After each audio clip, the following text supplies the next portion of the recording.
I would love, love, love to introduce my guest, Katie. You can sit right next to me if you'd like. Yes.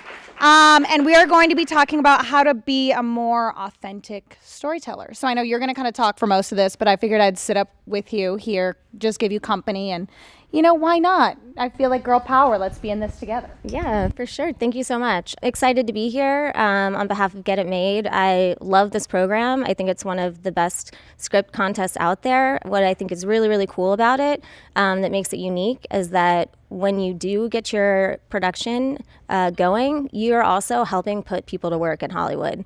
Everyone on set is paid. No one is asked to volunteer their time.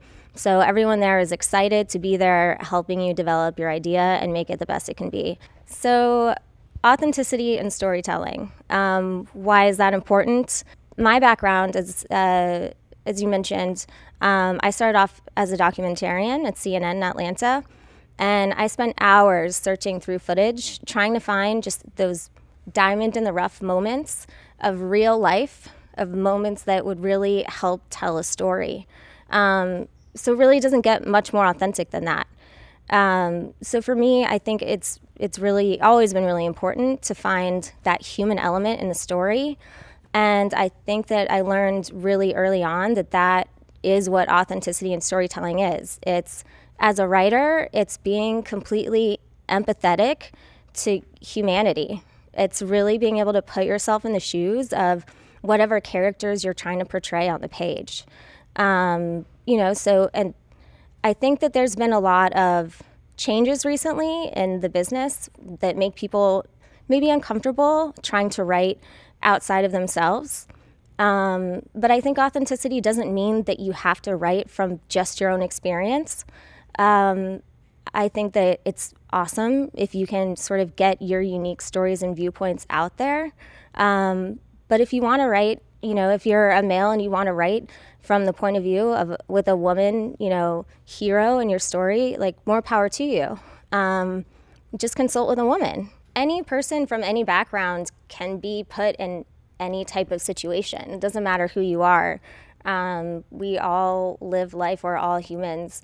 But based on our unique backgrounds and histories, we're going to react differently in different situations. So I think that that's what's really important, and it's what makes good storytelling and what really brings the audience in is those small subtleties that you add in there. So if you're a woman in a fight sequence versus a man, you're gonna, have different expressions. You're gonna, posture up and get ready for the fight a little differently than a man would, just because the difference in size, or just all of those small little subtleties that make us human are what really add dimension to characters. And I think that helps create authenticity. As a director, how do you cultivate authenticity in the work that you direct from your actors? Yeah.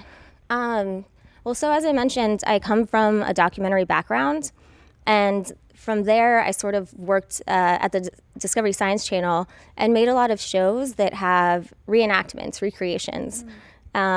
We've all seen shows with those. Sometimes they're really not good. So I learned a lot from that, just from watching these, making notes, seeing what our production companies would come back with and trying to figure out, why isn't this good? Or, what makes this good?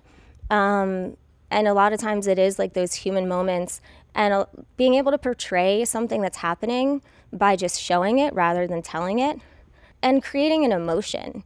If someone watches what you made and doesn't feel anything, whether it's good or bad, that's not a good sign. And I think a lot of times, recreations can really take you out of the moment because you're just I don't feel anything. This is just, paint by numbers.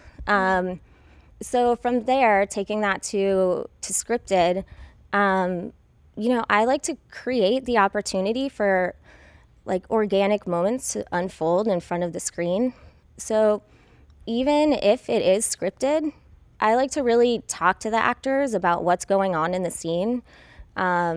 I like to prep the whole crew about what type of scene we're filming and what to be ready for, and just really create a vibe on set that makes people feel comfortable and just sort of ready for the type of emotion the actors are going to have to portray. And I mean, it could be comedy, but they're also very vulnerable as actors trying to be funny. So I think it's really talking to your actors and figuring out as a director what they need to give their best performance, and then making sure everyone on crew knows that. Every movie, every TV show, whether I've made it or not, I'm always watching it, and if I love it, I go back and I watch it scene by scene and I figure out what makes it so good. Like, what about it takes it to that next level. And same thing if it's really bad. Like, what makes it so bad that it's unwatchable? You know, especially like you'll get these studio movies that have the star power behind them, the big budget, the action scenes, and it looks beautiful, but for some reason it's just not working.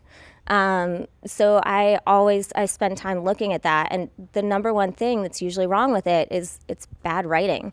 They didn't develop the characters enough. You don't feel for them. You're not on a journey with them. You're not engaged, even though what's happening on the screen is beautiful. I think my job as a director is to have a vision for that script. And when I read it, you know, to have like an idea in my mind how I want this to look on the screen, how I want people to feel when they watch it, what type of people I want to be playing the characters.